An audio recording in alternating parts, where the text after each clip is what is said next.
All right, thank you for those who came today. Today we have two guest speakers. First, I'd like to introduce Christy Buck. Miss Buck has worked in the mental health field for 21 years. After graduating from MSU, she began her career as a recreational therapist in the day program at Transitions Community Support Program. She developed the Clubhouse model in Grand Rapids, which is an innovative model for persons with mental illness. She now works as the executive director for the Mental Health Foundation. Miss Buck is a native of Grand Rapids and lives in Granville with her husband and 3 children. Next, Susan Meekhoff. Miss Meekhoff in 1990 was diagnosed with a mental illness. With inner strength and tenacity, she has overcome this challenge through extensive study, therapy, and medication. During this time of recovery, she received treatment from the Touchstone in Ovare, where she met Christy Buck, Executive Director of Mental Health Foundation. She became involved with the foundation as a volunteer for several years and is now employed as Community Education Coordinator. Ms. Meekhoff is also a native of Grand Rapids and lives on the northwest side. She has raised 2 daughters and is now the grandmother of 3 grandchildren. Thank you for coming, ladies. Thank you so much. Well, we are really happy to be here today, and also hopefully we'll be spreading our message throughout the campus. Anyway, we kind of came up with this because a lot of times when you see depression on the commercials and how it's exhibited, it's, you know, that great music in the background, and all of a sudden, I mean, I could probably hum the music because I saw the commercial this morning, but a lot of it is about, does depression really hurt? And it does. I think the commercial focuses on how it hurts your body, but how it's also hurting other people.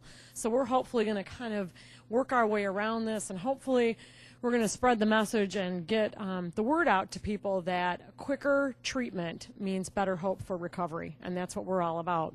Anyway, this is Susan, and I'm Christy, and we're from the Mental Health Foundation of West Michigan. And we were created back in 1990 by a large organization called Touchstone in Ovare, which is located downtown in the Hartside District. The foundation really was started to create an awareness and spread the word about mental illness within our community, therefore trying to get more supports and more people to understand what mental illnesses are. Anyway, so this has been a huge year for the foundation because we have actually taken and done presentations all over the city of Grand Rapids and the outlying areas. We actually, in the past year, we did receive a federal block grant to help us do this, and we educated 3,200 students in high schools and universities and 1,600 community members. So through presentations like these type of presentations that go out into schools, or rather out into civic organizations, churches, etc. So we've had a really successful year, and we're pretty excited. Before you actually can understand what depression is, you have to understand what mental illness is. And sometimes we have a hard time even liking the terminology mental illness, because it is kind of scary when you talk like that. And at this point, the foundation is trying to work on even coming up with new vocabulary just for that. You know, is it a psychiatric illness? Well, that's kind of scary too. So we're hoping you're going to bear with us, and maybe at some point people will help us to figure this part out. But mental illness is a brain disorder. It is a health condition just like heart disease or diabetes. And a lot of times when people look at it like that, then they're more apt to go get help. So if you look at it like it is a disease, a brain disease, and if you had a friend or somebody who had diabetes, you would encourage this friend, or you yourself would go get help. Okay? Otherwise, we know the ramifications could be terrible. So we look at it the same way. If you treat a mental illness the same way, then you're going to send your friend or you're going to go to the doctor.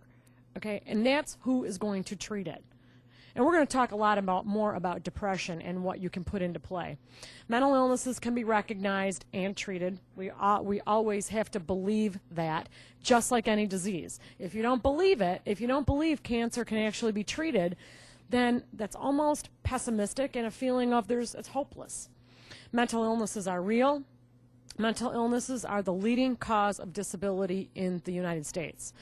Untreated mental illnesses, and we'll talk more about this, can lead to death.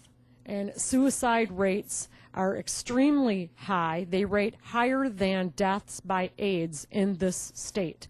So right now in Kent County, there's a forming of a suicide coalition to help prevent it, which actually suicide is the end result. Suicide is the third leading cause of death amongst kids, and it's right on the tails of homicide. Mental illness can strike anyone. It does not matter how old you are, how much money you have, or your race.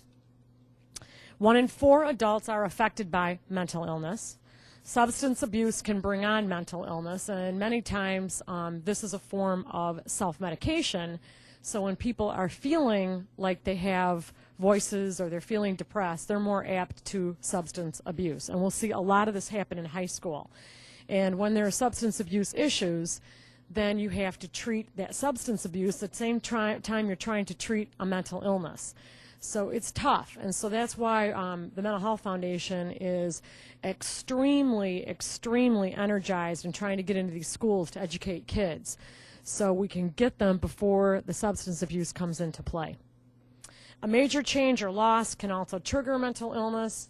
Untreated mental illnesses can lead to the loss of employment, family conflicts, drug abuse, violence, poverty, social isolation, and even death.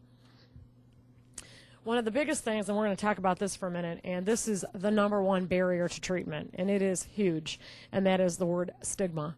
And the word stigma means stereotyping, labeling people, and when you mention mental illness, immediately we get this picture in our head about, oh gosh, that's a person down living off Division Street, wandering around, a person hearing voices.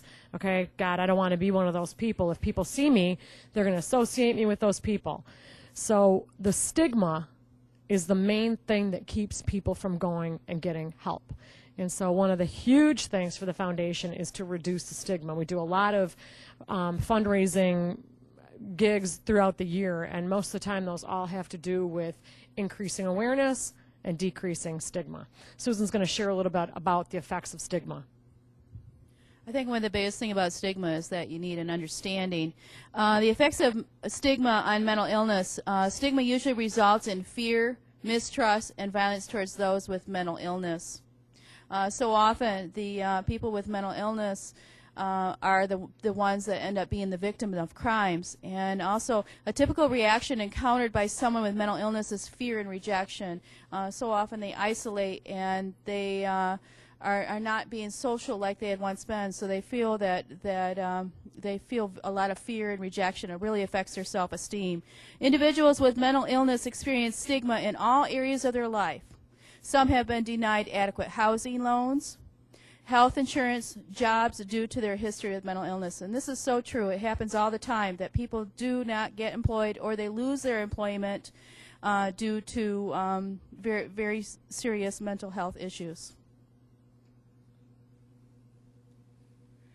The effects of stigma also on mental illness. Due to the stigma associated with illnesses, many people have found that they lose part of their self-esteem, which I mentioned earlier, and have difficulty making friends. It often leads to very serious isolation.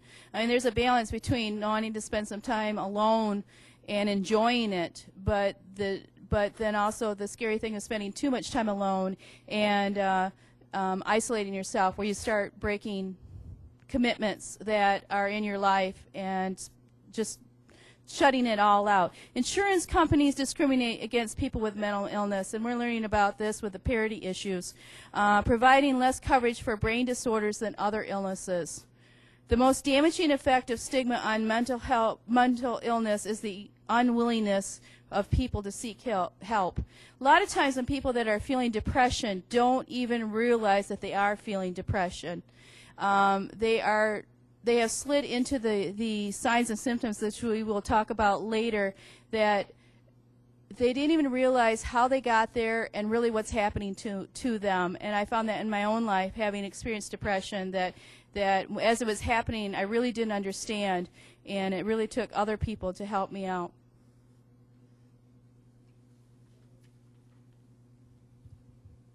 Okay, so again, we're going to reiterate that the reason why we have to cover something like stigma is because, again, and I'm going to stress it, it's the #1 barrier to treatment. So once we get beyond that, what are we talking about? What is depression? And again, you know, we can all say that, I've been depressed, I've been bummed out, and it's really, when do you know what depression really is and when to go seek help?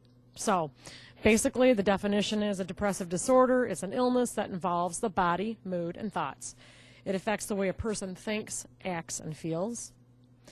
Okay, and then when you're talking about the types of depression, we're talking about normal grief, and I know that everybody here has probably definitely felt grief before in your life, whether it be the death of a parent, a death of a grandparent, death of a child, death of a dog, death of a cat. I mean, those kind of things can be absolutely devastating, and that is normal grief. Normal grief.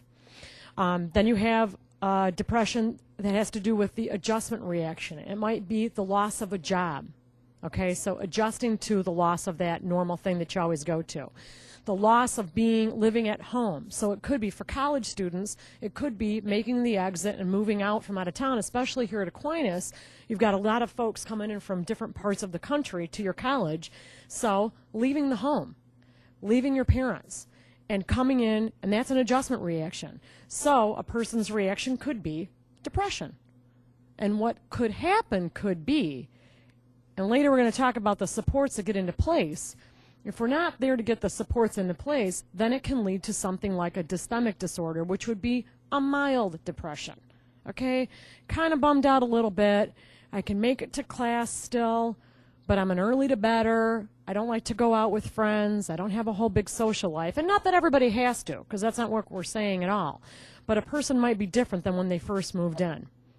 Then what you can lead to is major depressive disorder, MDD. And that is definitely something where we should be concerned about. We should probably get some help for this person. Resident assistants here at the college should be on their toes. And that's when the whole community has to interact to come into play to help that person. This is huge, major depression. When I put this together, this slide, when is depression, it kind of really meant a lot to me because I really felt this way, that my life had moved in this direction during the time before I was diagnosed. Depression is when your motivation is drained. Your desire to pursue God is gone. Your spiritual life ends up going array, and your conversations become sour. Everything that comes out of your mouth is negative, it's critical. You may have had times like that, that it's like, how did I get here? Everything I'm saying is just on a down. And you are blinded by current blessings. You can't even see the good in your life. Your enthusiasm is forced. You are in a daze regarding your future plans. You can't even see past tomorrow and what good things could happen in your life. And a lot of times when people are in depression, they forget about the future and about the dreams that they had on their plate and then what they were going to pursue, and so often that they even lose an interest in those future plans, so it kind of diminishes altogether. And then you see thorns instead of roses. No pressing buttons, Susan. Okay. So anyway, so if you go back to the last slide that we just talked about, and that is, when does this turn into major depression? Okay? I mean, this can be the start of something. All of a sudden somebody's really negative. You don't even want to be around them half the time. You yourself might feel that about yourself. When is depression a problem? And this is the key thinking, and this is the big thing that we stress to students also. And here at the college, it would be stressed to you who have roommates, who have students in classes, who have interns. You feel sad, anxious, blue, plus. This is the huge thing. It goes on for 2 weeks or longer. And a lot of times, I like to point out to people, try to think back what was going on 2 weeks ago. I mean, 2 weeks ago for me could be like yesterday. And it goes so fast that all of a sudden, 2 weeks ago, I spoke with my aunt who lives in Florida, who's pretty sick. 2 weeks later, I haven't talked to her again. I don't even know what her status is. Is she still in this facility where she was?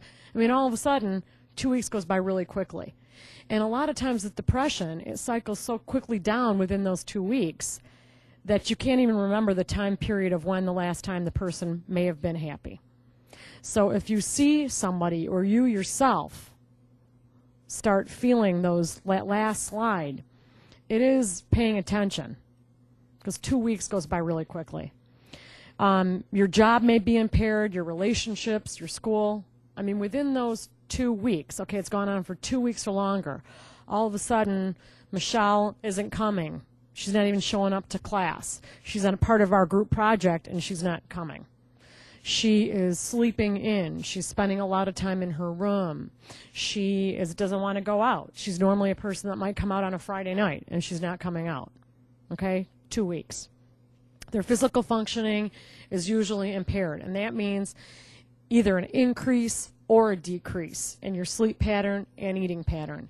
And this was a huge thing that a lot of times you'll see this at school, the increase in eating. I mean, I always kind of giggle about, the weight gain of the freshman class, and I actually participated in that at Michigan State, but a lot of times I think it was a way to deal with my anxiety, my feeling of, trying to make friends, and maybe the cafeteria was the spot, and all of a sudden you're eating more. The sleep and eating pattern are extremely disrupted. The inability to concentrate is enormous, and that might even be just in a daze in class, not finishing projects in class because the inability to concentrate. Easily irritated or angry, and that is a huge one, because all of a sudden they can call it all they want. And in women, we're going to talk about this in a little bit, it's not always about mood swings that are just typical to women, okay? I mean, this can be extremely attributed to depression, this major irritability or anger. Again, major depressive disorder, okay, that was the fourth in the line of the stages of depression, is the leading cause of health-related disability in the United States. And it doesn't even get the attention that something like breast cancer gets. And that a lot has to do, again, with the stigma that goes along with it, because so many people think that they can get themselves out of this type of blue feeling. 1 in 6 individuals may experience a major depressive episode during his or her lifetime. So out of our group, 1 in 6 could possibly actually experience a depressive disorder. And of course, as I said earlier, it is potentially fatal disorder if not treated. Women and depression, we've got a little bit different statistics here. Affects about 17% of Americans. It's the number 2 cause of disability in women. 20 to 26% of women have a lifetime risk, as opposed to 8 to 12% of men.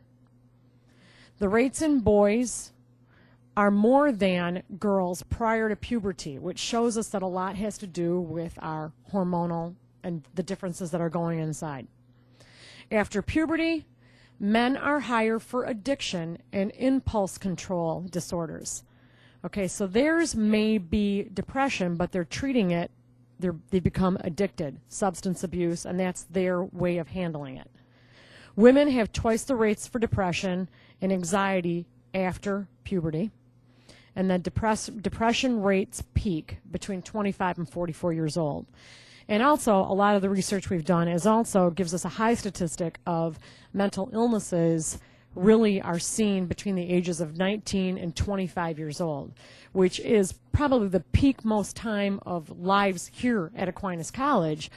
And that's why it's extremely, extremely important that we pay attention to students on our campus. Okay, does depression hurt? You bet it does. Emotionally depressed mood. Hopelessness, that's a biggie. Without having hope, it's really hard to see recovery. Low self-esteem. Something that really works for recovery, at least in my own, was working on my self-esteem so that I would be able to rise to a more empowered level. Tremendous work goes into it, but it's worth every bit of it. Impaired memory, difficulty concentrating, and we talked about that earlier. Anxiety, our anxieties start showing up, and you worry. You have a lot of worry, a lot of negativity, preoccupation with negative thoughts. Okay, then of course on the physical side, Headaches, fatigue, meaning extremely tired, no energy, disturbed sleep, dizziness. So at times, you're not even getting the nutrition. I mean, this is all going on inside of our body. I went to a workshop a couple weeks ago, and it's amazing how sometimes you need to hear it all over again. Yeah, I know it. I learned it in biology. I learned it in anatomy, that everything is, plays together. But when you're talking about something that's going on up here, it really does. Everything is affected chemically. Your vague joint and limb pain, so you might have pain. For me personally, I know that when I'm really stressed out and anxious and I might be even a little sad, I tend to really bring it up on my shoulders, okay? And I know a lot of us do. You just carry the weight of the world up there.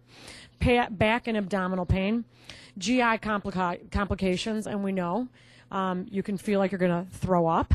You could begin to throw up. It could take an effect on your habits of BMing, so you might have constipation, diarrhea, gas. And then, of course, with sexual dysfunction and apathy, it could be just no desire at all. Okay, and for a lot of times, that is where the marital difficulties enter into play. The spouse actually might be depressed, and all of a sudden that is really affecting. So are they having marriage problems, or is the problem behind it somebody is suffering from depression? And then with women, especially your menstrual problems, your cycles can switch up, and again, your hormones play a huge, huge part. Depression left untreated, and this is when it gets really scary. Psychological distress, about 70% of people who are left untreated are going to have anxiety. Loss of employment is huge, because all of a sudden the one call in sick turns into day 4, and suddenly you haven't gone to talk to anybody. You're really not doing anything. You're not even recognizing it within yourself maybe, and all of a sudden you find yourself out of a job. Marriage and family dysfunction, again, the whole thing goes back to, is there an underlying mental health problem there behind the marriage? And so many times when you're seeking out assistance, okay, people have to look within the psychological nature of the man and the woman to see if there's something more going on. Disability, you're unable to take care of your basic needs. And you see this on that commercial where the person is in the grocery store and they can't even pick out the groceries. I mean, that's how debilitating this illness can be. Of course, there's suicide. We've got brain atrophy, which basically is a degeneration of the brain. Okay, they have seen it, that the brain scan of somebody who has depression compared to somebody without it is extremely different. It's dark, desolate, okay? You've got a major, major chemical imbalance going on. And then, of course, it can be declining health. So it's the worsening of coexisting medical problems. So if you already have a hypertension and you're depressed and your anxiety level goes up, you're breathing harder, you're wearing more, you also can have then more declining health. And then, of course, in females, you've got the atypical symptoms. You've got the increase in appetite, sleep, mood reactivity, rejection, sensitivity. There's also research that shows that we have an increase in the need for carbohydrates. So it's an overeating again. You have 4 to 6 times the seasonal fluctuations. Okay, so all throughout, 4 to 6 times compared to men. 3 times the suicide attempts, and then there's a family history. Normally there's family history, higher number of depressive symptoms, and then more marital difficulties. So, are you at risk? Am I at risk? What are the risk factors? Okay, and a lot of it comes from, of course, I can skip down to number 4 and say genetics. Is it in the family background? Did great aunt Mabel have depression? A lot of times with our generations, we don't quite know if people had depression. Okay, they don't normally take notes. Somebody might say, "Oh yeah, I remember Aunt Mabel. She used to spend some time in, Kalamazoo State Hospital," or "Yeah, they were over at Ypsilanti." Okay, well back then the diagnoses were extremely different, and people were put into hospitals for a long, long, long time. Okay, and you take a look at somebody like Judy Garland, which probably the most underlying thing for Judy Garland was depression. She had childhood trauma. Okay, she was raised by this mother who was a pusher and striving for excellence, ended up spending some time in a psychiatric hospital. Okay, so she suffered from depression. She ultimately died of an overdose. All right, now is her daughter, Liza would have it. Liza could have the gene, okay, in her genetic makeup for depression. Are you at risk again? The coping styles for all of us are different, okay? And a lot of times it might be a simple reaction like, can you handle it? Or just handle it, or get over it, okay? How do you cope? How do you cope with when you're depressed, all right? Do you try to pick yourself up by the bootstraps, or do you try to go out and get exercise? Do you try? Are you willing? What's your coping mechanism? And even in the schools right now that we're working with the kids, we're trying to teach them of healthy coping skills, okay? So not trying to get involved in drugs and making the wrong choices. So how do you cope? Is an increase in sexual promiscuity, is that somebody's way of coping with their depression? Unhealthy choice. Your support systems, are they in place? And a lot of times on a college campus, you're going to see that sometimes we think that we're so powerfully organized in places, but are the support systems in place for every single student? Because everybody is an individual, and everybody's depression could have a different look to it, and it could be different. The socioeconomic status has to do with it. Lower income, higher risk of depression. Money problems, okay? I mean, these unending commercials with the stacks of bills. Again, genetics, and then childhood trauma and loss. One thing that played a very big part in my recovery was my faith. And being at Aquinas College, I'd like to share a little bit about depression can happen to anyone. And as I was standing here, I was thinking that probably the first time that there was grief and loss was when Adam and Eve had to leave the garden. And I wonder, because the Bible doesn't record that, how much grief and loss that they actually felt. So that was probably the first place that I would know of that it would be in the Bible. David, a great king of Israel, cried, "Why art thou cast down, O my soul, and why art thou disquieted within me?" He had a lot of pain that he wrote about in the Psalms, but he also wrote about joy, so he was actually able to recover from that. Major prophet Jeremiah cried, "Oh, that I had in the wilderness a lodging place for wayfaring men, that I might leave my people and go from them." I read in a book where it said that he was looking to get into the motel business. I don't think that's really maybe what that meant, but that he felt such depression that he wanted to leave the people that he was serving. Elijah in one day outran horses for 30 miles and called down fire from water-soaked sacrifices and defeated the enemy. Once he became so despondent that he asked God to take his life. And that was actually not too long after he had that fabulous day in the Bible that all those things those victories had happened to him, and soon after. And that can happen, is that you can be on the top of the mountain and you can be in the valley so quickly and not realize again how you got there. Jonah had survived being in the belly of a whale. He had 120,000 converts in a single crusade. And later he begged, "O Lord, take, I beseech thee, my life from me, for it is better for me to die than to live." And also King Solomon, who had it all, even wisdom, because he had asked for it, came to a place in his life that he actually said he hated life. And I looked at over all these, and I realized that each one of these people, these men in the Bible, when they were in this position, they had no support. And I just want to emphasize that support is so important, because we're not meant to be islands, and we're not meant to face it by ourselves.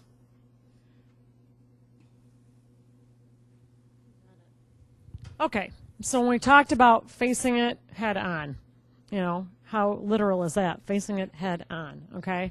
And the number one thing for our recommendation is that you've got to dispel the stigma. So it's education, it's extreme working on as a group to make sure that people understand that it is okay to have a mental illness, and it's okay. I mean, it's okay. You're going to live if you have diabetes. Is it okay to have cancer? It is if you look at it optimistically and know that there is recovery. So the big thing is, I mean, I can't emphasize more than the stigma.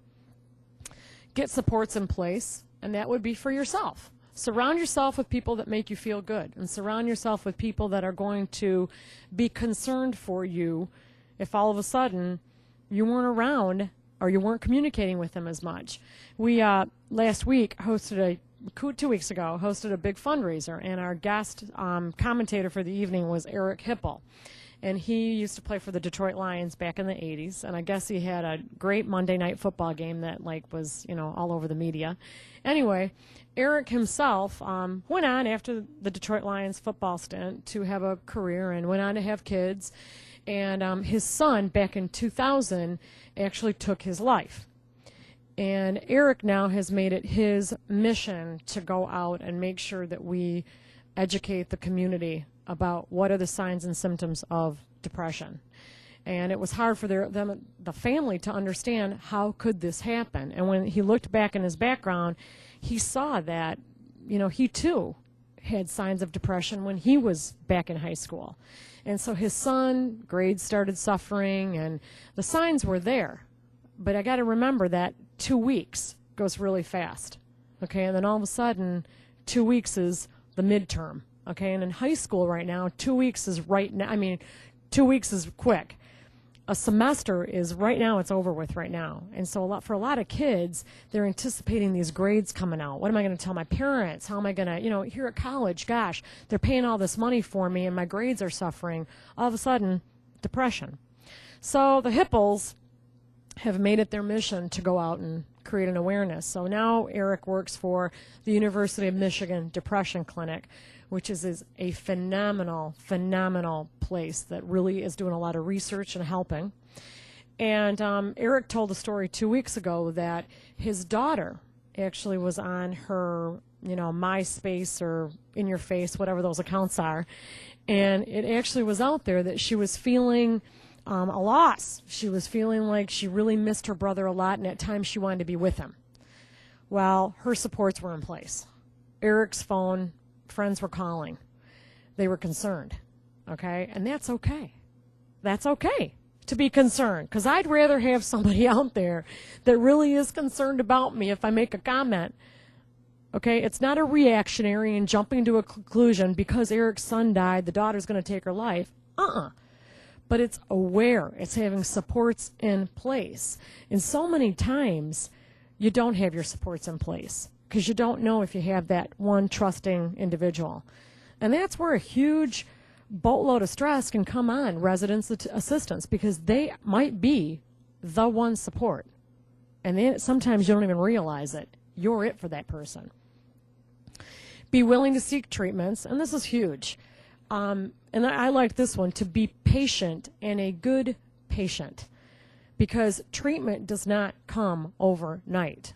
I mean, it takes weeks of the right medication reacting with your system. And what's happening for me, what might work for me, Christy, might not be the same medication that's going to work for Susan. So if you're running into a friend or anybody here, oh yeah, my friend was on Wellbutrin, dynamite medication. That might not be the right one. Okay, so a lot of it has to do with the three pieces, meaning therapy, medication, and you. And be willing to be patient. And also, if it's a boyfriend, a girlfriend, a wife, husband, being patient with them and watching for behavior changes and letting the doctors be aware. It's just like anything. Even sometimes when we're on antibiotics and we get certain reactions from medications or one might not work, I immediately am going to take my child back into the doctor and flip it around and put him on a different antibiotic if it's not continent. So the same goes with antidepressants. This is huge. Anticipate and have a plan for victory. And that is you as possibly, we call it secondary consumer, if you are the relative of somebody who might have a mental illness, and then consumer is the primary consumer is the person that has it.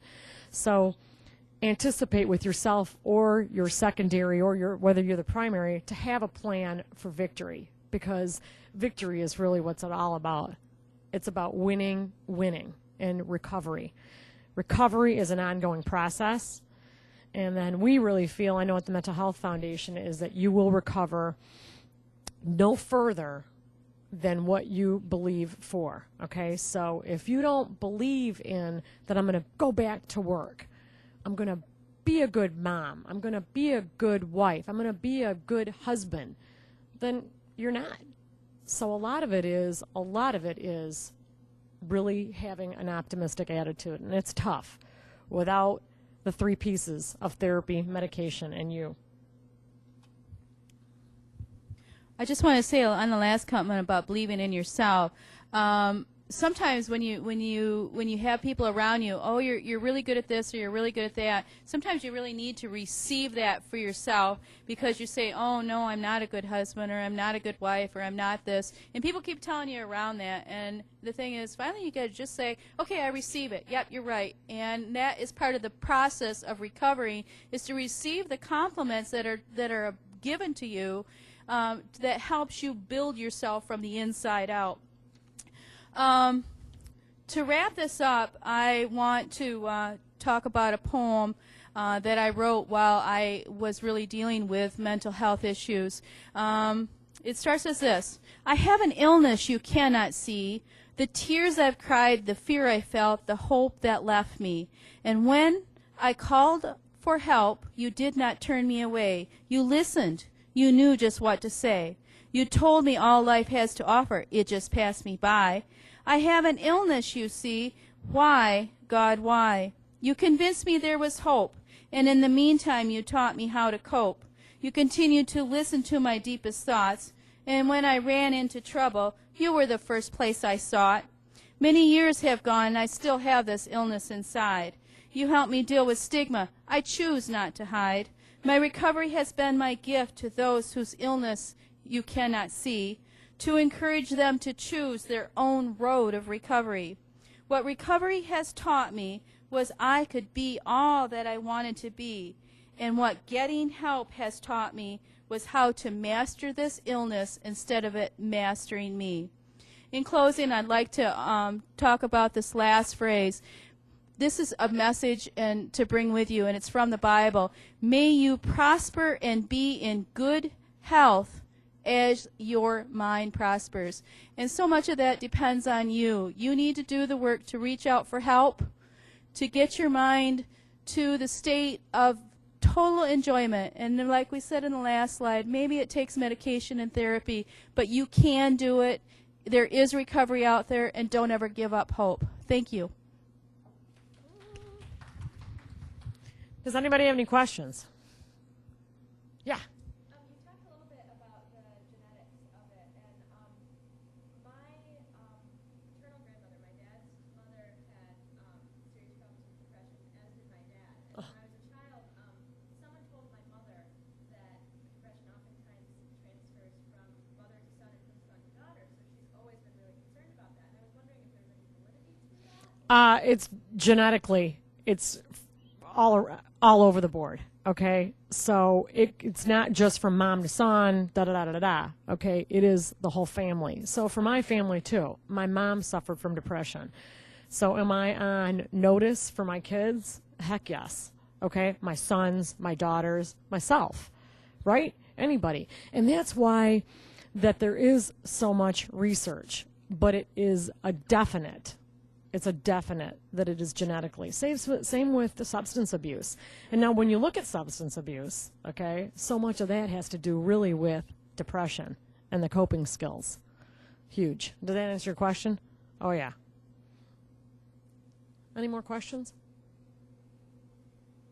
We thank you very much. And if anyone ever has any ideas about other places that you think our presentation, we've got about 7 or 8 different types of PowerPoints, and they're all dealing with either kids' issues, we've got stress, we've got having a better attitude, okay, and how people themselves, they don't even realize that they're stigmatizing, but they are.